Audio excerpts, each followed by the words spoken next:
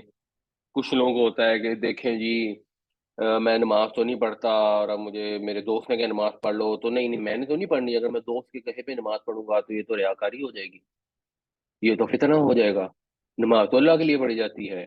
یہ اس طرح کا بہانہ ہے. نماز اللہ کے لیے پڑھی جاتی ہے تو اگر دوست نے آ کے آپ کو کہہ دیا اور آپ نے نماز پڑھ لی تو یہ فتنہ ریاکاری کیسے ہوگی؟ آپ نے اللہ کا حکم مان لیا. یہ ریاکاری ہو تو پھر تو مسلمان ہونا بھی ریاکاری ہے. اللہ کے نبی صلی اللہ علیہ وسلم تشریف لائے، انہوں نے کہا مسلمان ہو جاؤ، ایک سے زیادہ خداؤں کو نہ مانو. جس نے ان کی بات مان لی تو اس نے ریاکاری کی کہ کسی کے کہنے میں آ کے نیک کام کرنا شروع کر دی. کسی کے کہنے میں آ کے نیک کام کرنا ریاکاری نہیں ہوتا. ریاکاری ہوتی ہے اس لیے کہ آپ ایک نیک کام کریں، پھر آپ کی خواہش ہو کہ یہ کہ واہ واہ واہ کتنا نمازی ہے، کتنا پرہیزگار، وہ ہوگی ریاکاری. آپ کو اللہ نے توفیق نہیں دی نماز پڑھنے کے لیے، اور کوئی اللہ کا بندہ آپ کی محنت کر رہا ہے، ترلے کر رہا ہے کہ خدا کا واسطہ نماز پڑھ لو، نماز نہیں پڑھو گے تو بے نمازی اور کافر ایک برابر ہے. تو بجائے اس کے کہ شرم حیا کر کے نماز پڑھنے چل پڑے اس کے ساتھ، آپ کہتے ہیں نہیں تیرے کہنے پہ میں نماز پڑھوں گا نا تو یہ تو دکھاوا ہو جائے گا، یہ تو نماز ہی نہیں ہوگی، نماز تو میں نے اللہ کے لیے پڑھنی ہے. تو بھائی اب اللہ کے لیے پڑھ لے. پہلے کیوں نہیں پڑھی اگر اللہ کے لیے پڑھنی تھی؟ اگر اللہ واقعی اتنی تقویٰ ہے تو پھر پہلے پڑھ لیتے. یہ کس قسم کی نیکی اور کس قسم کا تقویٰ ہے کہ نہیں نہیں ہم منافق نہیں ہو سکتے. تو یہ اس طرح کے ان کے بہانے تھے کہ ہاں جی ہم جو ہے نا وہ فتنے میں نہ کہیں پڑ جائیں، اس لیے آپ جو ہے نا وہ ہمیں اجازت دے دیں. تو ان لوگوں کو کیا فرماتے ہیں اللہ تعالیٰ؟ الا، جان لو، سن لو، فی الفتنتی، فتنے میں سقطو، فتنے میں تو یہ گر چکے ہیں، فتنے میں تو یہ ڈھہ گئے ہیں. سقوط جو ہے یہ بلندی سے پستی میں گرنے کے لیے استعمال ہوتا ہے، اور جو ہم اردو میں استعمال کرتے ہیں ڈھاکہ فال کو اردو میں کہتے ہیں سقوط ڈھاکہ. تو جو اس طرح کے متقیوں والے بہانے کرے نیکی سے باہر آنے کے لیے، وہ لوگ آلریڈی فتنے میں گر چکے ہیں. اگر کوئی کہے کہ میں نماز نہیں پڑھتا کیونکہ ریاکاری نہیں ہو جائے گی، یہ تو میں فتنے میں سے چلا جاؤں گا، میں تو منافق ہو جاؤں گا، ایکچولی وہ منافق ہو چکے. یہ منافقین جنہوں نے کہا کہ ہم تبوک پر جائیں گے اتنا لمبا سفر کر کے نا تو وہاں فتنے میں پڑ جائیں گے، جانے کی ضرورت ہی پیش نہیں آئی، بیٹھے بیٹھے فتنے میں پڑ گئے. جب انہوں نے اپنے نبی صلی اللہ علیہ وسلم کے حکم کی تعمیل نہیں کی تو فتنہ میں پڑ گئے. یہی اصل میں نفاق ہے اور جھوٹ ہے اور ریاکاری ہے کہ چھوٹے چھوٹے فتنے ظاہر کر کے بڑے متقی بننے کی کوشش کر رہے ہیں، اتنے بڑا فتنے میں مبتلا ہو رہے ہیں کہ کفر اور اسلام کے درمیان فیصلہ ہونا ہے. اللہ کے نبی صلی اللہ علیہ وسلم سپر پاور سے ٹکر لینے جا رہے ہیں، نفیر عام ہے، تو بہانے بنا رہے ہیں کہ یہ والا فتنہ نہ ہو جائے. کیونکہ ہر آرگومنٹ میں کچھ نہ کچھ وزن تو ہوتا ہے، تو وہ چھوٹا سا اس کی جو وزن ہے اس کو لے کے اور ایک بہت بڑی چیز کو اگنور کرنا ایکچولی بڑے خطرے میں مبتلا ہونا ہے. تو جو لوگ نماز نہیں پڑھتے وہ بھی کفر اور ایمان کے درمیان جنگ ہے. اللہ کے نبی صلی اللہ علیہ وسلم نے فرمایا، یہ پیچھے ہم پڑھا ہے کہ جب سورہ توبہ کے اندر کہا گیا کہ اگر وہ نماز قائم کریں اور زکوٰۃ ادا کریں پھر ان کا راستہ چھوڑ دو پھر وہ دین میں تمہارے بھائی ہیں. اس وجہ سے منافقین کو یہ آپشن نہیں تھی کہ وہ نماز نہ پڑھیں. ہاں ان کی نماز ہوتی بڑی مری مکی تھی، اس کا ذکر انشاءاللہ آج کی کلاس میں پھر آئے گا. تو جو اس طرح کے بہانے بنائیں اور بڑے متقی بنے کہ ہم تو نماز اس لیے نہیں پڑھے کہ کہیں منافق نہ ہو جائے، ایکچولی وہ منافق ہے، ایکچولی وہ جھوٹے ہیں، ایکچولی وہ ریاکاری کر رہے ہیں، بےہودہ بہانے بنا رہے ہیں. جس طرح ان منافقین نے بےہودہ بہانے بنائے، ان کا رزلٹ کیا تھا؟ وَإِنَّ جَهَنَّمَ لَمُحِيطَةٌ بِالْكَافِرِينَ، اور بے شک جہنم محیط ہے، احاطہ کیے ہوئے ہے، گھیرے ہوئے ہے کافروں کو. یہ لوگ جو اللہ کے نبی کے حضور پیش ہوتے ہیں، پیش ہو کے کہتے ہیں لا الہ الا اللہ محمد رسول اللہ، زکوٰۃ بھی ادا کرتے ہیں، نماز بھی ادا کرتے ہیں، ان کے لیے اللہ تعالیٰ یہ فرما رہے ہیں کہ وہ کافر ہیں. تو ہم بڑے آرام سے سمجھ لیتے ہیں کہ صرف عیسائی اور ہندو اور یہودی وہ کافر ہیں، وہ پکے پکے جہنمی ہیں اور ہم پکے جنتی ہیں۔ یہ ساری خوبیاں ان میں موجود تھیں۔ ہم سے ایکچولی اس سینس میں بہتر ہے، ہماری تو آدھی سے زیادہ آبادی نماز نہیں پڑھتی، وہ نماز سارے پڑھتے تھے۔ ہماری آبادی نے تو زکوٰۃ سے بچنے کے لیے ایسے ایسے فتوے گھڑ لیے ہیں کہ اللہ معاف ہی کرے۔ وہاں تو اللہ کے نبی صلی اللہ علیہ وسلم موجود تھے جب، تو وہ تو پھر جو زکوٰۃ جائز بنتی تھی وہ تو دینی ہی پڑتی تھی، اس سے تو بچ نہیں سکتے تھے جو آپ کے ایسے اموال تھے جو ظاہر تھے۔ تو اس ٹائم میں تو ایکچولی وہ ہم سے بہتر ہے، ان کو اللہ تعالیٰ کہہ رہے ہیں کہ وہ کافر ہیں، اور کیسے کافر ہیں؟ جن کو جہنم نے گھیرا ہوا ہے۔ وَمِنْهُمْ مَنْ يَقُولُ اُذَنْ لِي وَلَا تَفْتِنِّي أَلَا فِي الْفِتْنَةِ سَقَطُوا وَإِنَّ جَهَنَّمَ لَمُحِيطَةٌ بِالْكَافِرِينَ۔ اور ان میں سے ایسے ہیں جو کہتے ہیں کہ مجھے اجازت دیجئے اور مجھے آزمائش میں نہ ڈالیے یا مجھے فتنے میں مت مبتلا کیجئے، جان لو یہ فتنے میں گر چکے، اور بے شک جہنم کافروں کا احاطہ کیے ہوئے ہے۔ جس طرح اسم میں ہوتا ہے رفع نصب جر، بالکل اسی طرح مضارع میں ہوتا ہے رفع نصب اور جزم۔ تو تعبد رفع ہے، تعبدہ نصب ہے، اور تعبد جزم ہے۔ اور جزم جب استعمال ہوتی ہے اس کی کئی وجوہات ہوتی ہیں، اس میں چند ہیں، لام، لائم، لائن نہیں، اور ایک وجہ ہے ان، شرط۔ تو جب شرط استعمال ہوتی ہے اور جواب شرط، یہ دونوں نصب جب شرط استعمال ہو اور جواب شرط، تو یہ دونوں مضارع کو جزم دیتے ہیں۔ ان تصب کا ویسے ہوتا ہے تصیبو، تو تصیبو وہ مؤنث پہنچتی ہے، جب اس کو بے پر جزم دیں گے تو تصیب بن جائے گا، اور تصیب پڑھنا مشکل ہوتا ہے تو تصب ہو جاتا ہے۔ تو ان تصب کا اگر پہنچے تم کو، کیا مؤنث ہے؟ وہ آگے آ رہی ہے حسنات، کوئی بھلائی، کوئی کامیابی۔ تسؤہم، تو تسو جو ہے یہ بھی جزم میں آ گیا، تو وہ دکھ دیتی ہے انہیں۔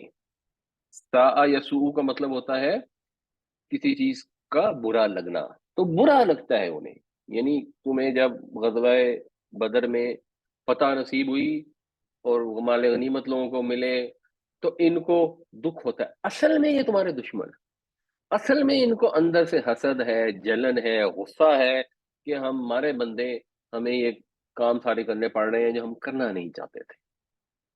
جیسے ہمارے یہاں لوگوں کی خواہش ہوتی ہے نا، ہاں جی دین جو ہے وہ تو انسان کا پرسنل معاملہ ہے، کوئی نماز پڑھتا ہے پڑھے، کوئی زکوٰۃ دیتا ہے دے، کوئی روزہ رکھتا ہے رکھے، نہیں رکھتا نہ رکھے، اس کے ساتھ حکومت کا کوئی تعلق نہیں ہے۔ اب نبی کریم صلی اللہ علیہ وسلم کے دور میں تو اس طرح کے بےہودہ خیالات ہوتے نہیں تھے، جو دین تھا وہ سرکار کا معاملہ ہوتا تھا، تو جو مسلمان قبول کرتا تھا اس کو کم از کم جو ظاہری اعمال ہیں وہ کرنے پڑتے تھے۔ یہ نہیں ہو سکتا تھا کہ لوگ صحت مند ہوں، ہٹے کٹے ہوں اور جان بوجھ کے روزانہ رکھیں۔ یہ نہیں ہو سکتا تھا کہ مرد ہوں اور وہ مسجد میں آ کے نماز نہ پڑھیں انلیس کہ ان کو بہت زیادہ ایکسکیوز ان کے پاس موجود ہو۔ وہاں مجبوراً نیکیاں بھی کرنی پڑتی تھیں، بٹ اس سے خوشی تو نہیں ہوتی تھی۔ خوشی کب ہوتی تھی؟ جب مسلمانوں کو کوئی دکھ ہوتا تھا، اور جب مسلمانوں کو کوئی بھلائی پہنچتی تھی تو انہیں برا لگتا تھا۔ وَإِن تُصِبْكَ مُصِيبَةٌ، اور اگر پہنچے تمہیں کوئی مصیبت، یقولو، یہ بھی یقولون کی بجائے یقولو ہو گیا، جواب شرط ہونی ہے، تو وہ کہتے ہیں قد اخذنا، ہم تو پکڑ چکے، امرنا، اپنا معاملہ، اپنا امر، یعنی ہم نے تو اپنا معاملہ پہلے ہی مینج کر لیا، معاملہ پہلے ہی مینج کر لیا۔ با محاورہ اس کو ترجمہ کچھ بھی کر لیں، ہم نے تو اپنا بچاؤ کر لیا تھا، من قبلو، اس سے پہلے ہی۔ وَيَتَوَلَّوْا، یہ یتولو جو ہے اس کا مطلب قریب ہونا بھی ہوتا ہے اور اس کا مطلب مڑنا بھی ہوتا ہے، اور وہ مڑتے ہیں، لوٹتے ہیں، یہ واو حالیہ آ گئی، اس حال میں ہم فریحون، کہ وہ خوش ہیں۔ فریحہ یفرحو کا مطلب بہت خوش ہونا، خوشی سے پھٹ پڑنا، اترانا۔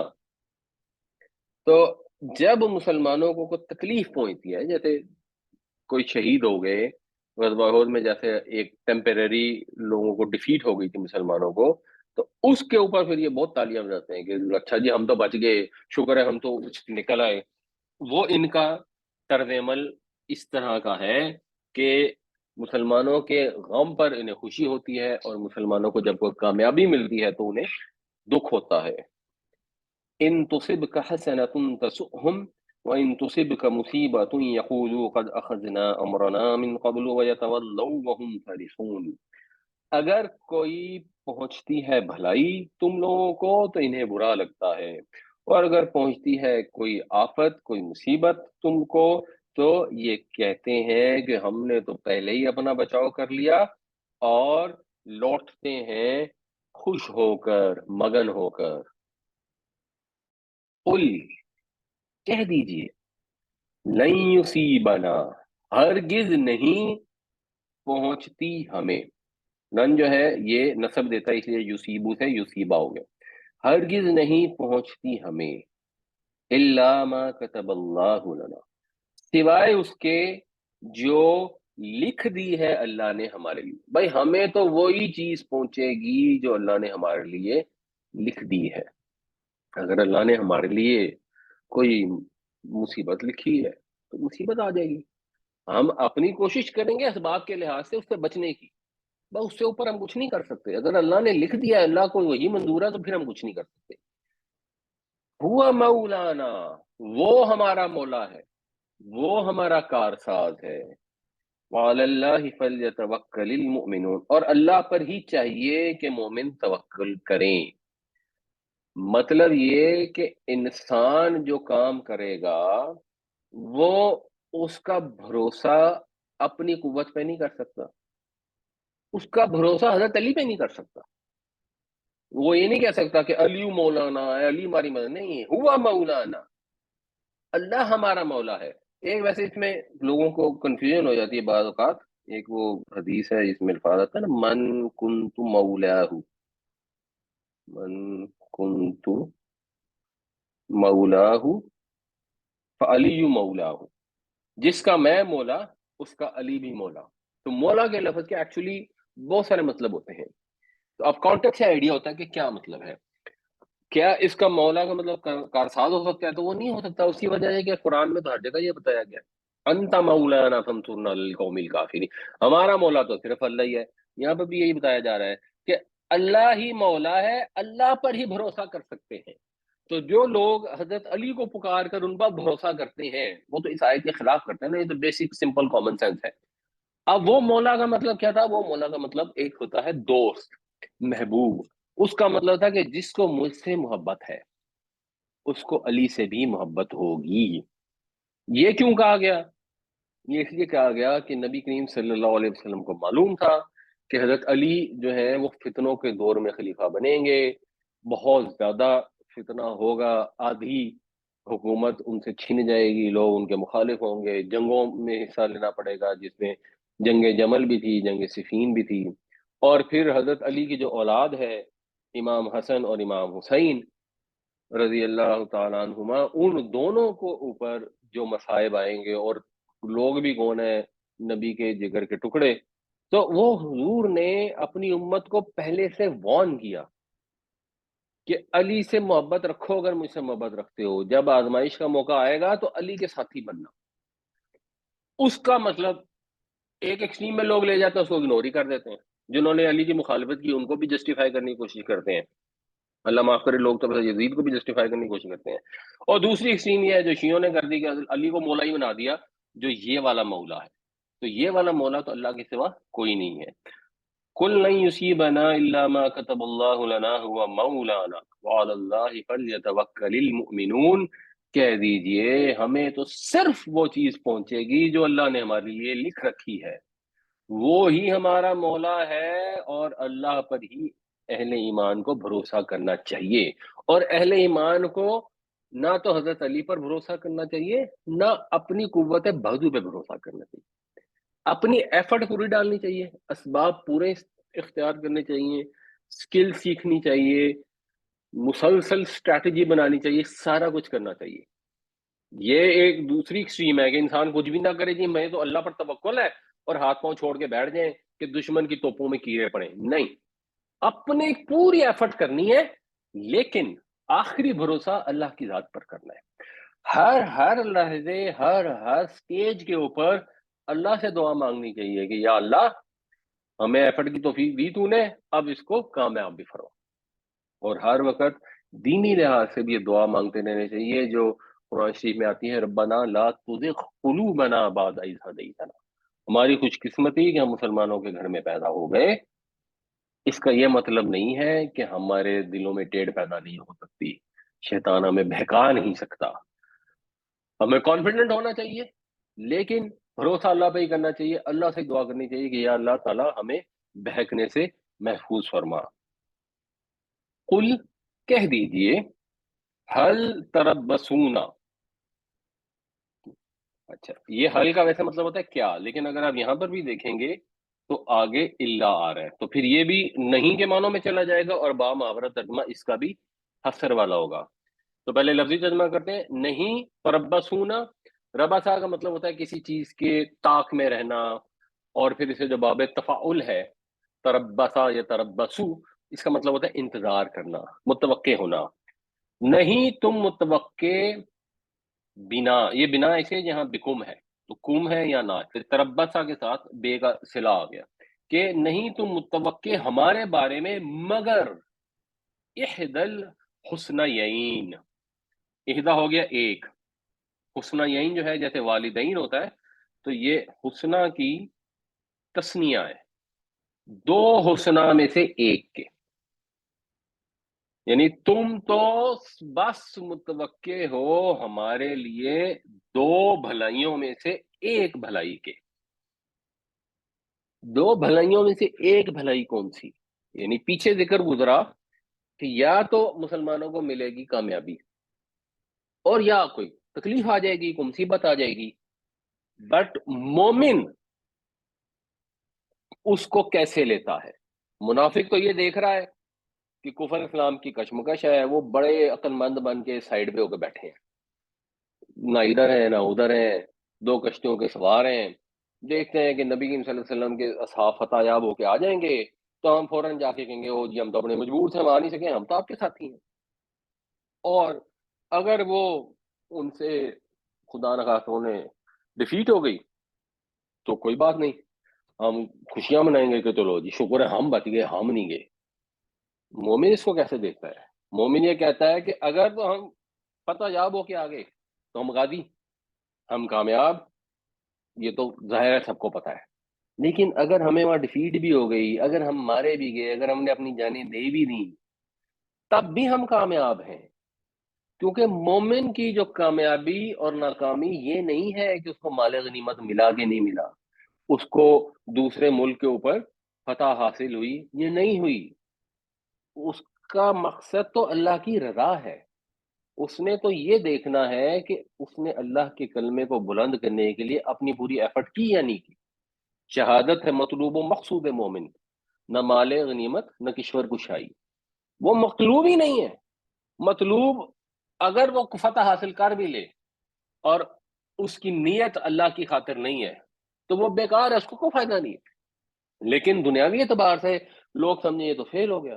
یہ تو جنگ ہار کے آگے، دنیا میں ایک آدمی ہے وہ رشوت نہیں لیتا، سرکاری افسر ہے، رشوت نہیں لی اس نے، نہیں رشوت لی اور نہیں اس نے بنگلے بنائے اور نہیں بینک بیلنس کریٹ کیا اور اپنے اولاد کو رزق حلال کھلایا، دنیا والے ہو سکتا ہے یہ سمجھے کہ یہ ناکام رہا، اس کے پاس تو مہنگے کپڑے نہیں ہیں پہننے کے لیے، یہ تو اپنے بچوں کو مہنگے اسکولوں میں نہیں پڑھا سکا، وہ ان کے خیال میں وہ ناکام ہوگا، حقیقت میں وہ کامیاب ہے۔ تو دنیا کے اعتبار سے کسی کی کوشش کا نتیجہ صفر بھی ہو تو کوئی فرق نہیں پڑتا، کامیاب تو وہ ہے جو اللہ کی نظر میں کامیاب ہے۔ تو اگر انہوں نے جینون ایفرٹ کی تو اب وہ چاہے وہاں سے جیت کر رہے، چاہے ہار جائیں، شہید ہو جائیں، دونوں صورتوں میں ان کو بھلائی ملے گی۔ تو تم جس چیز کی آس لگائے بیٹھے ہو کہ یہ ہوگا یا وہ ہوگا، دو بھلائیوں میں سے ایک بھلائی کی ہمارے لیے تم نے آس لگائی ہوئی ہے۔ وَنَحْنُ نَتَرَبَّصُ بِكُمْ، اور ہم متوقع ہیں تمہارے بارے میں، أَن يُصِيبَكُمُ اللَّهُ بِعَذَابٍ مِّنْ عِنْدِهِ، کہ پہنچائے تمہیں اللہ تعالیٰ عذاب اپنے پاس سے، یعنی دو میں سے اب ایک صورت، وہاں بھی دو صورتیں ہیں نا، تو ایک صورت کیا ہوگی جب اللہ کے رسول دنیا میں تشریف لے آئے تو اب جو نہیں ان کو مانتے اور خاص طور پہ جو اوپن انکار کرتے ہیں ان کو تو ڈیفینیٹلی اللہ تعالیٰ عذاب دے گا دنیا میں ہی، او بیدینا، یا ہمارے ہاتھوں سے۔ تو وہ حضرت نوح علیہ السلام کی قوم کو اللہ کی طرف سے عذاب آ گیا، نبی کریم صلی اللہ علیہ وسلم کی قوم کو